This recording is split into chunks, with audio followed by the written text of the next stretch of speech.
Hello everyone, my name is Des, and welcome to my Sims 3 series that I am dubbing the Bewitching Legacy. BL if you will. I like witches, and this time I decided, hey, I should make a legacy with witches in The Sims 3. Because it's super fun, and I have this plot in my head that I want to play out. I know this isn't super original, and the backstory is as cliche as it gets, but who cares? This is my playthrough.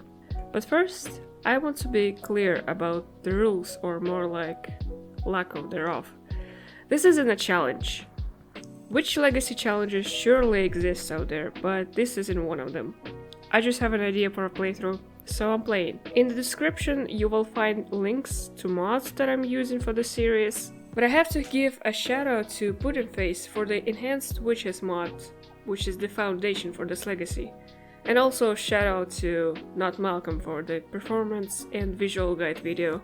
Our story begins with a normal family in the suburbs of Sunset Valley. Kane Mandrake works as a police officer and is a loving dad and husband to the family he provides for. Meanwhile, Gertrude Mandrake is a stay-at-home wife and mother who loves taking care of her garden, and their daughter, Helen Mandrake, over-emotional and a bit rebellious. To the eyes of the neighbors, the Mandrake family is but a very normal and traditional family with traditional values, even if Helen proves to be sort of a troublemaker. Little do they know that this family hides a dark secret. Despite what their appearances would have you believe, Kane and Gertrude are actually evil witches, conjuring up a plan to put the entire Sunset Valley in chaos with their zombie army, and Helen will be their queen of evil. The torch to march their dark army onto the streets of the sunny town and wreak havoc on the unsuspecting citizens,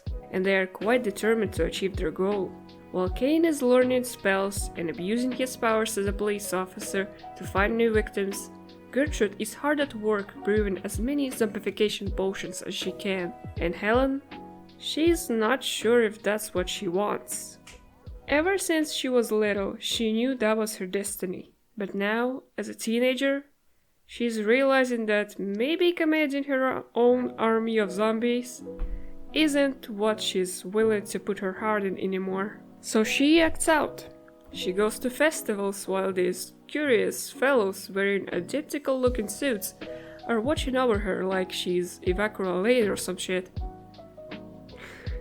This game is ridiculous. She pulls pranks, she goes out at night past curfew, kissing girls, expressing herself in ways considered inappropriate and delinquent, all to show the world her true feelings, and just how much she actually doesn't want to go through with her family's wretched plans. As times go by, the promised day draws near. Helen, no longer a teenager, is near mastering her spellcasting skills. She made a decision that will forever change her life. Since her dad is working for the police, there's no sense going there and telling her parents. And for her reputation as a teenager, it's not like she'll be believed anyway. But Kane and Gertrude are as determined as ever, and they're going to do whatever it takes, with or without the daughter. They have to be stopped, and Helen is the only one who can do it. Having said her goodbyes to the normal life, she sets the house and the basement on fire, trapping her parents aside. There was no other way to ensure the safety of the Sunset Valley citizens. No one would ever believe her, and now there's little to no evidence left, because she had to burn it all down, lest someone else gets their hands on the potions. Now, Helen has another choice to make. She can stay in Sunset Valley and likely get institutionalized, or leave her hometown behind and start a new life. She will never live a normal life in Sunset Valley anymore. Not when every single neighbor knows that she burned down her own house, killed her own parents, and now tries to convince everyone that she did it because they were evil witches who wanted to turn everyone to zombies. She's simply too powerless, even with all her might as a skillful witch. But fortunately for her, there is a town that will accept her with open arms for all her weirdness. Welcome to Midnight Hollow.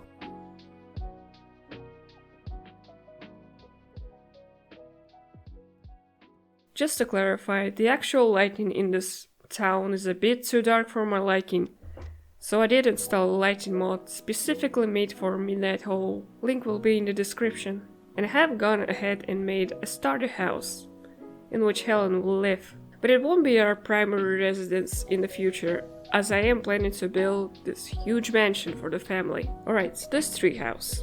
I really wanted to make a treehouse a la Twilight Sparkle's library home, but that is not very doable in this game, so I had to settle for this weird looking house I built.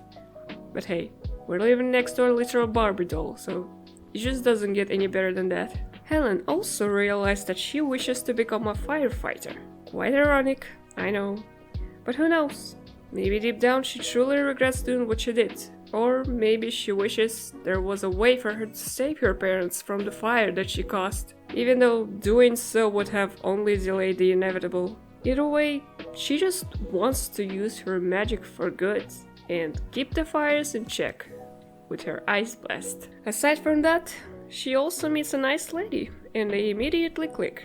They go on dates and sure enough decide to have a future together. Also, I should mention something about this character in particular. This is another witch of mine that I simply placed in the neighborhood as a personal Easter egg, and I'm sure she's going to show her face again throughout the series. I would like to have her as a friend of the family. Few words about Carrie, Helen's wife. When they met for the first time, Carrie was wearing the magician uniform, which led me to believe she was a magician, but as it turns out, not only is she not a magician, she's unemployed and her lifetime wish is to have 3 degrees. Oh, and she is also on her way to become an elder. Needless to say, I'll do my best to at least get 1 degree using the online university mod, but oh buddy. But not to worry, I gave her a makeover, and since she is a bookworm, I made her work in the bookstore to support the family while Helen is the maternity leave. Speaking of, we have to continue the legacy. And so, with the power of Sesbi and Lex, we got ourselves some babies. Twins, actually. Lena and Tina. Lena is a loner and hates the outdoors, while Tina is excitable and loves the outdoors. I'll be honest, I did have plans for the first 2 generations, as in I wanted them to be twin girls. What I did not foresee, however, was the fact that only one of them turned out to be a witch. So, we have our heir, I guess. Anyway, once they grew into toddlers, I had stuck them into the playpen, which allows me to not pay as much attention to their needs, and they get to develop skills as well. Super useful furniture item from the store. But now that Helen is back on track to become the local firefighter hero, we're finally making some money. I just wish this career wasn't so fucking glitchy. If emergencies going out way too quickly before I can respond to them wasn't enough, here's what happened when I tried to put out the fire. She broke down the doors, put out the fire from the front, walk around the house to put out another fire, and I guess it registered that she left the house and now I can't do anything to get back. I couldn't save the rest of the people inside because I couldn't enter the damned house for some reason. It was very annoying, and I need to save 30 people to complete her lifetime wish. Moving on, Lena and Tina are growing up. Tina has developed a virtuoso trait and Lena has developed clumsy trait. We'll have to wait and see where the future takes us, but for now this is it for the first episode of the Bewitching Legacy. I'll try my best to keep up with the series on a regular basis and to get out the second episode sooner rather than later. But yeah, thank you for watching, I hope you enjoyed it. Happy Halloween!